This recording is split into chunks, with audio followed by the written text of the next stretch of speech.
Assalamualaikum warahmatullahi wabarakatuh. Waalaikumsalam warahmatullahi wabarakatuh. Jumpa lagi bersama kami di YouTube Podcast Radar Informasi News.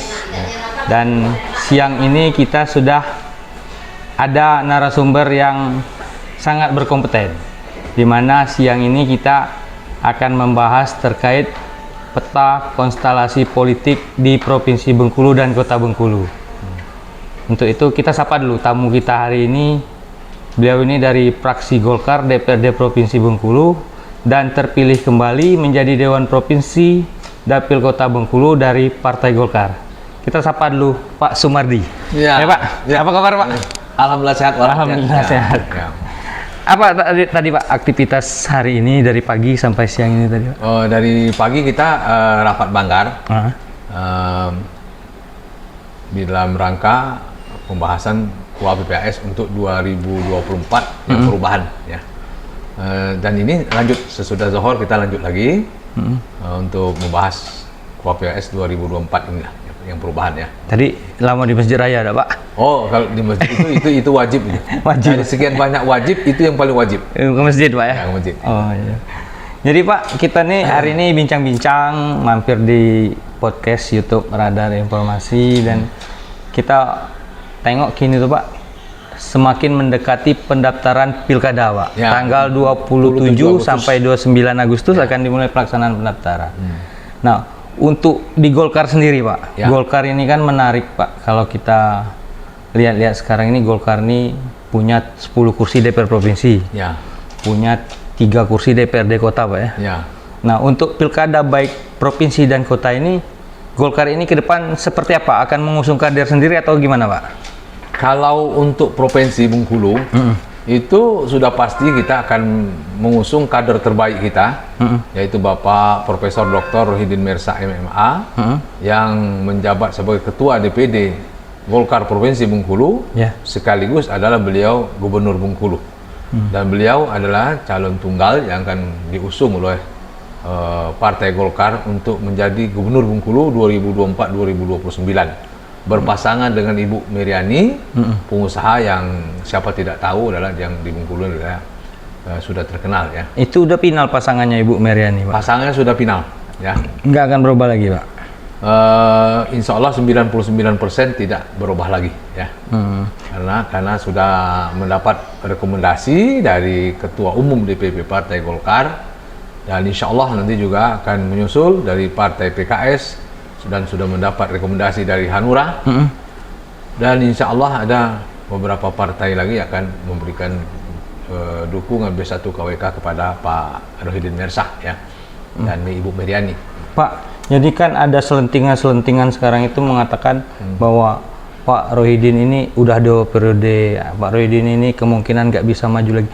Nah, dari kajian Partai Golkar sendiri Pak, untuk Pilkada Provinsi ini, Pak Rohidin itu bagaimana Pak? Agar masyarakat kan bisa tahu nanti bahwa Pak Rohidin itu sebenarnya masih bisa maju atau gimana Pak? Golkar tidak mengkaji-kaji ulang terhadap aturan yang berlaku ya. Karena Golkar dan seluruh calon kepala daerah se-Indonesia itu adalah berpedoman pada PKPU nomor 8 2024. Jadi semuanya berpedoman pada PKPU nomor 8 2024. Dan tidak kita mengurai lagi begitu tidak. Artinya apa yang tersirat dan tertulis di dalam PKPU nomor 8 2024 itulah yang menjadi pedoman seluruh calon kepala daerah dan wakil kepala seluruh Indonesia, baik provinsi maupun kabupaten kota. Artinya tidak ada yang menerjemahkan lain daripada itu.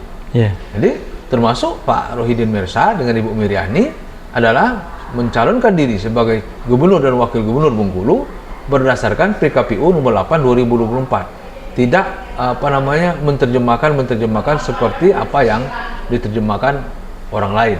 Artinya udah final Pak Rohidin bisa maju Pak ya, kayak gitu. Sudah final, sesuai PKPU. Ya, artinya sudah final Pak Rohidin dengan Ibu Meriani itu sudah final mencalonkan diri kembali sebagai calon Gubernur Bengkulu dan Wakil Gubernur Bengkulu dari Partai Golongan Karya. Mana pedomannya? Pedomannya adalah PKPU nomor 8 2024. Tidak ada lain. Jadi Untuk masyarakat yang ragu, Pak, masyarakat yang ragu terkait pencalonan Pak Gub ini, imbauannya gimana, Pak? Jadi untuk seluruh masyarakat, ya kita tidak perlu ikut analis para pakar hukum yang menerjemahkan lain daripada terjemahan KPU. Karena yang menyelenggarakan ya, pemilihan umum maupun pemilihan kepala daerah ini adalah KPU.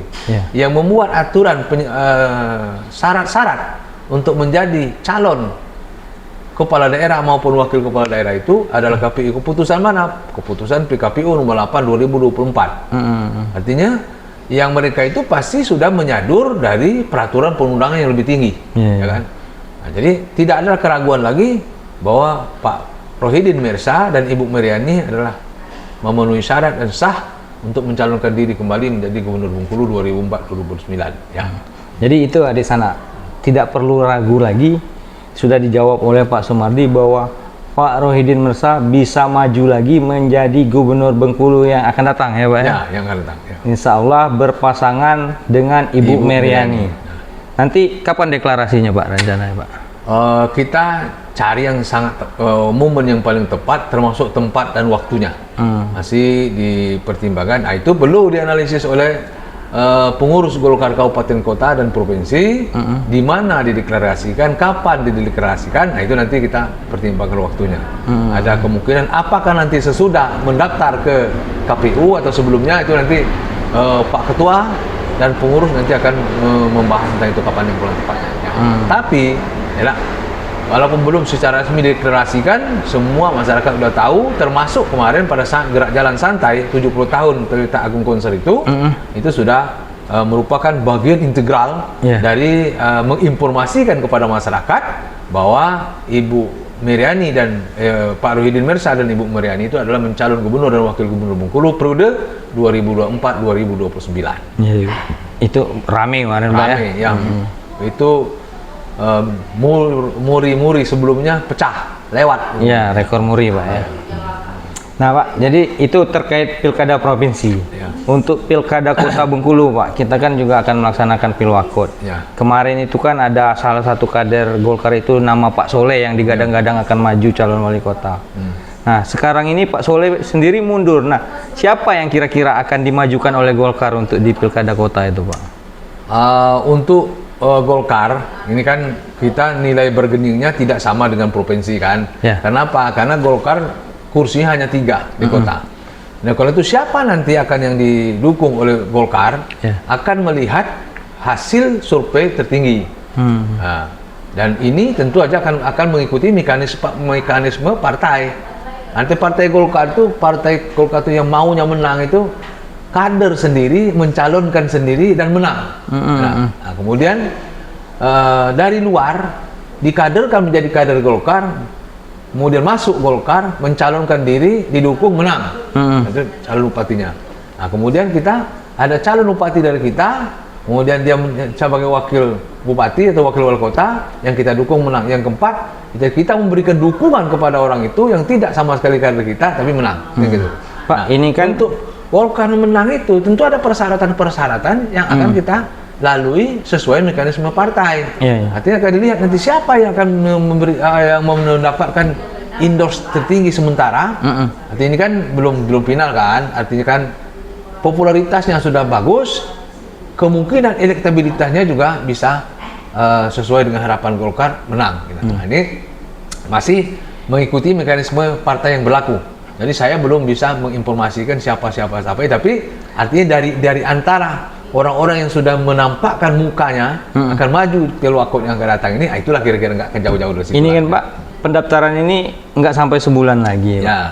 Yang ingin kita tanya itu survei terakhirnya kapan, terus berapa nama yang digodok Golkar untuk dijadikan calon ini nanti, apakah ada nama Bapak sendiri masuk di dalam kandidat calon yang akan diusung oleh Golkar itu, gimana Pak? Oh ya, jadi dari beberapa calon sekarang kan udah kita nampak itu kan ada beberapa di antaranya, tapi Golkar itu memasukkan ada beberapa calon yang sudah mendaftar ke partai sekarang ini, termasuk mencari koalisi-koalisi besar, kemudian melihat tantangan yang ada.